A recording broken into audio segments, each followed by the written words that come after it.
And welcome back to a brand new episode of the Showseph.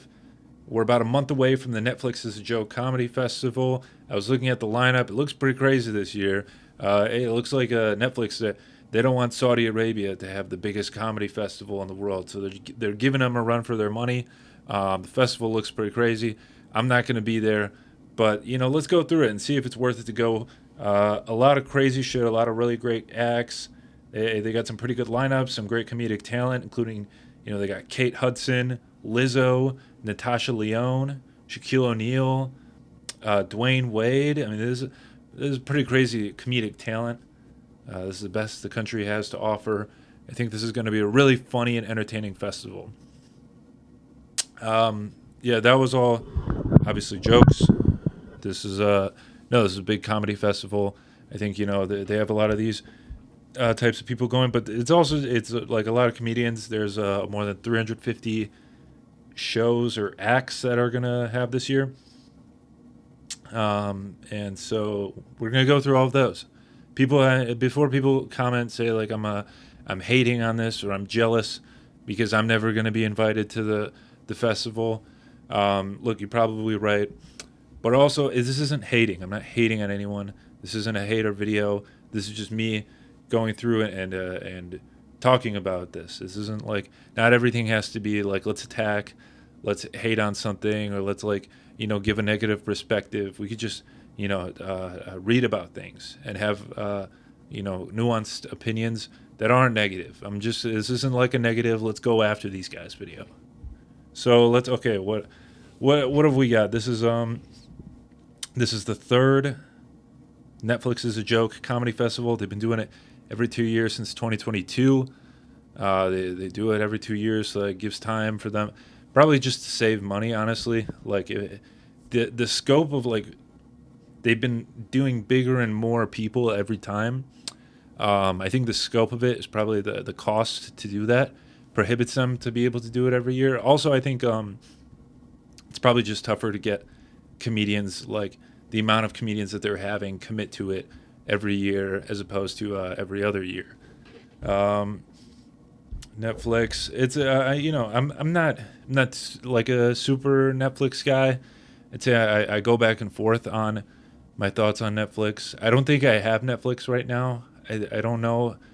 I don't know when I do or don't have it. I think my wife has like she shares an account with her family, so I think we have it, but I don't know. All these streaming services, they're all you never know. I never know which ones I have and don't have. Whose account am I using? Who has an account for what? Which one? These are all going to go away soon. They're all starting to combine with each other. It's they're all buying each other. Netflix was trying to buy Warner Brothers, and then now Warner Brothers is going to Paramount. So and then HBO is going to be in that, and Hulu, and the Disney bundle. All these streaming services, I don't know, but Netflix, since they've been doing the streaming stuff and creating their own projects and productions, there's been a big leaning on comedic content. 2013 was their first comedy special year. Since then, they've been focusing a lot on comedies. They've done multi-picture deals with Adam Sandler. They've done multi-special deals with Dave Chappelle.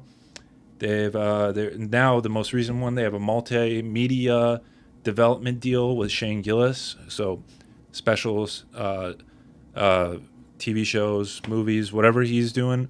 So it's clear they want to produce comedy. They produce a lot of what people call like Netflix streaming slop, where it's just like random, just like this thing here. Watch this. I watched one last night called Incoming. I think it was about like a kid. He was an incoming freshman in high school.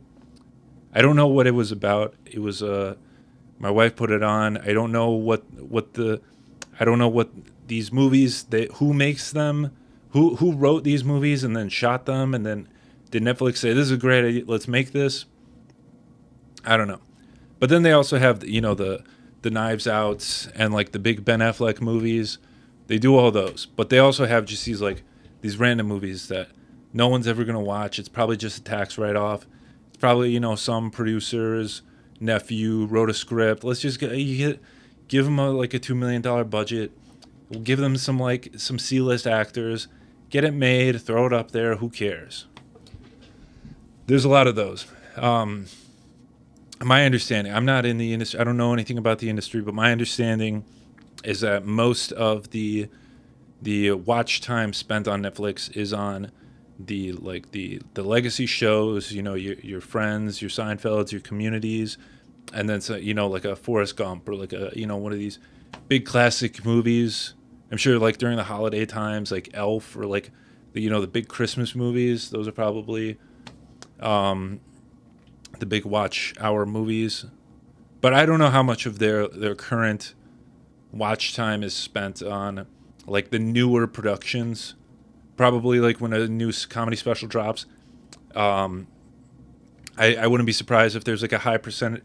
I know like Mark Norman dropped one like a week ago, and it was in like number 2.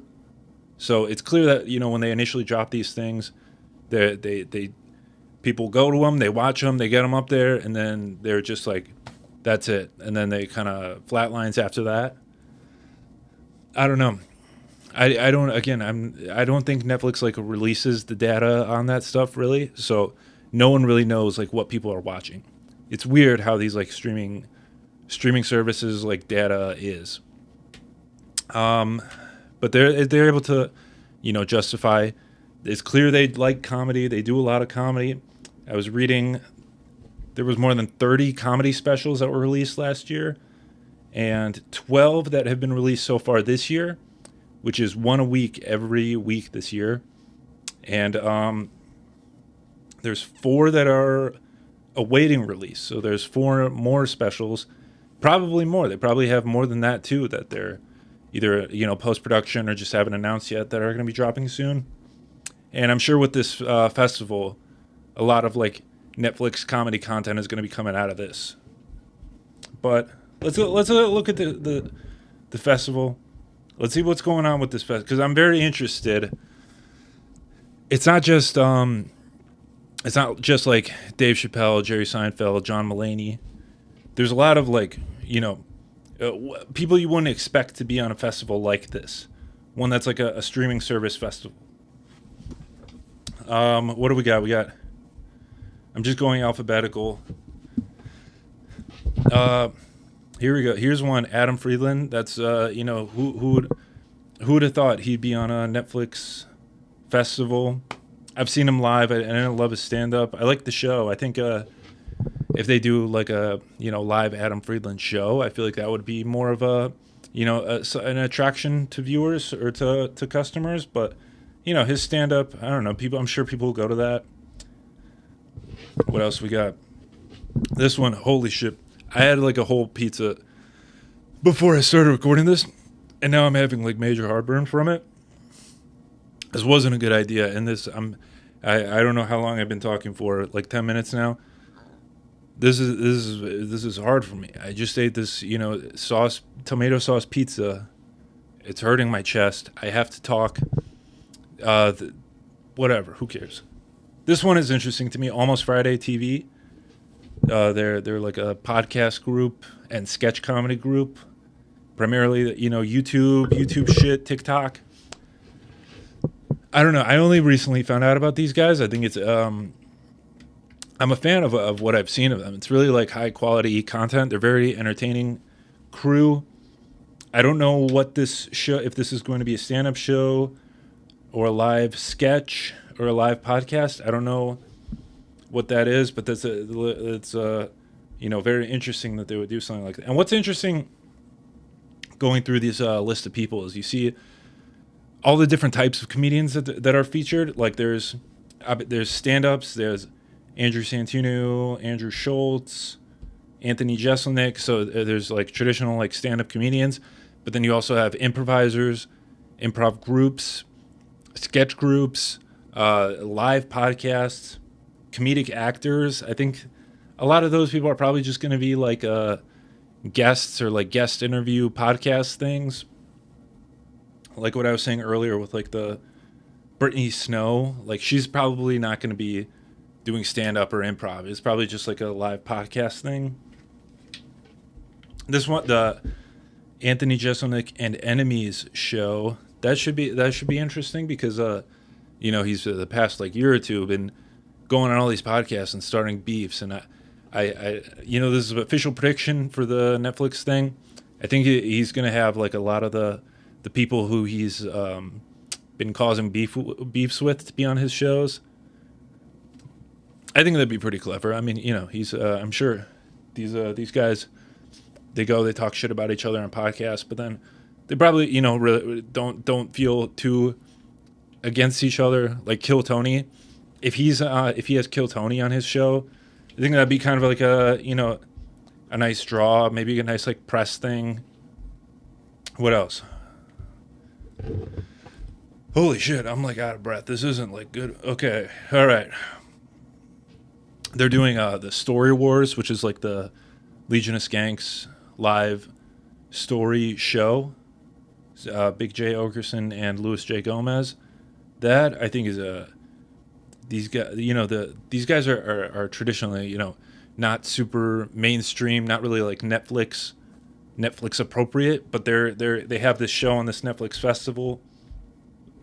I think Kill Tony joining Netflix like a year ago.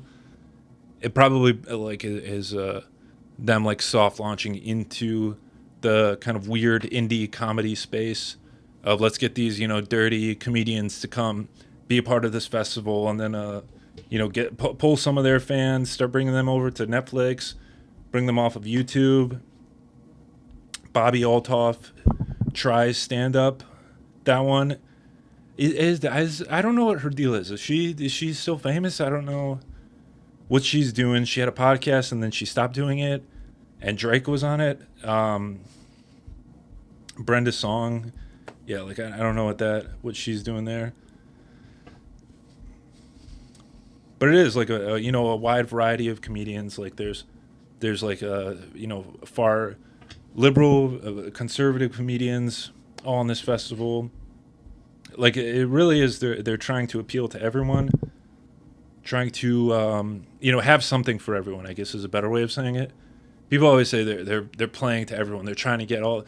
I don't think it's that. I think they have this big festival. They want to make as much money as possible, but also they don't want to. They don't want people to feel like they can't go to this. They want to, have people who want to. I think that's nice. The big thing, like the big thing for the festivals the past 2 years, has been the roast. The first one, they did the Tom Brady roast. That was like a big deal. Everybody was talking about it for weeks. Now they're like trying to up the ante with this Kevin Hart roast, hosted by Shane Gillis. He's like top of the spear right now. Everybody loves Shane. And Kill Tony obviously going to be there. A lot of people are going to be a part of that one. I wouldn't be surprised if they do some sort of a Cat Williams thing at this one, because he's one of the other featured headliners of the festival. I think that'd be kind of that'd definitely be big for the press. I don't know if Cat Williams, he seems to be a very principled guy. I don't know if he'd be like down to doing that, but I think that would be big for the show, big for the festival potentially, if they were to pull something off like that. What else? Creators of Tires, sure. I mean, that's to be expected. Smosh, they're doing like a live Smosh thing. It's another, YouTube sketch group. They've been doing YouTube for since the beginning. And they've had some new members like come and join. So I don't really keep up with that stuff, but it's again, they're trying to pull, the YouTube fans, the YouTube audience to come over to Netflix. I think, that seems to be what they're trying to do with this. What else? They have the Pardon My Take Barstool live podcast. That was the first like full breath I've been able to take while I'm doing this. This is I'm fighting for my life for this, to go through this, but it's good. We're having fun. Yeah, they have a few Barstool guys doing the show. Hey, friend of the show, longtime friend of the show, Paul Leah, He's doing his low-key comedy show there. This girl that she was like a Chicago headliner who we almost had as a guest on the BOIZ about a year or two ago. She has her own show that's going on. Grace Baylor is her name. I think we follow each other on Instagram. So, but this was interesting to me to see this because it's showing that like this isn't just like, you know, headliner like Kevin Hart level. This is like lower level people who don't really have as much of a following. That's not to say she does. I don't know too much about her or her following personally. This is, you know, this was she was going to perform in Detroit, and then I emailed her and asked if she would do a podcast.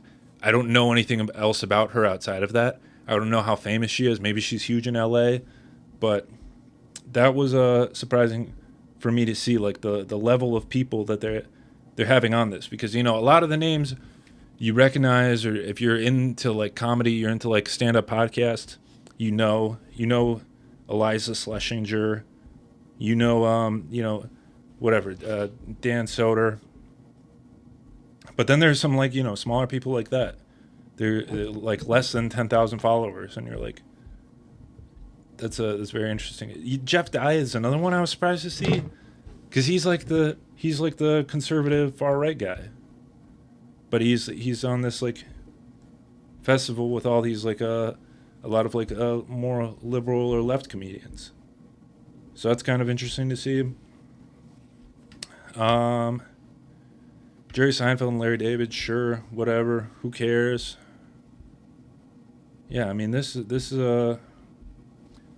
and this is, I'm not getting paid by, this isn't like a ad or like sponsored.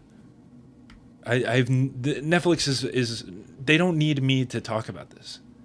I have what, 80 subscribers on this channel.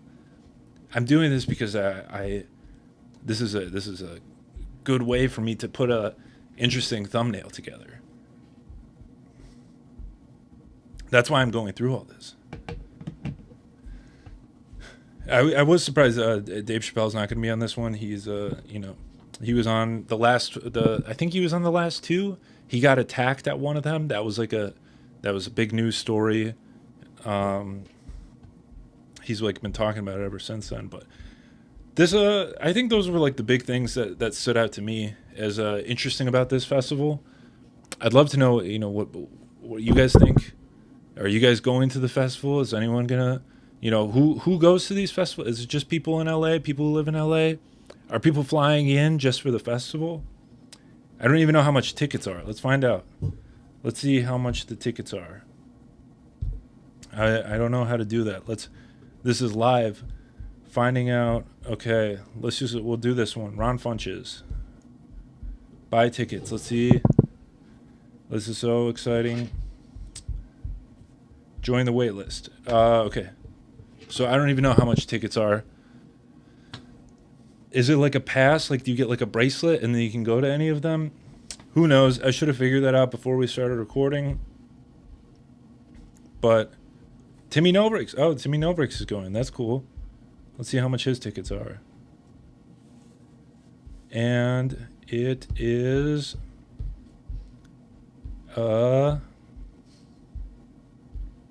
sold out. So who knows how much tickets are? I'm sure hotel and flights are pretty up there for this time of year. It's early May, so it's going to be, you know, hot. Bring some sunscreen. And if you have you have more melanin than me, then you probably don't need to. But yeah, let me know what you think of this festival. Is it a good festival? Do you like Netflix? Do you like Netflix comedy? Are you gonna? Who cares? Should I talk about this type of stuff? What is this? I don't know, but I appreciate you for watching this. And if you like this, and if you like watching me, and you want to watch me talk to other people, then check out Paradizo Films, BOIZ, all that shit. We have new videos going out almost daily. New clips every day, videos, full-length videos, all that. Subscribe to this channel, and you know, maybe I'll start getting back to weekly uploads. We'll see. But hey, thank you for watching this one, and I'll I'll see you soon. Big peace.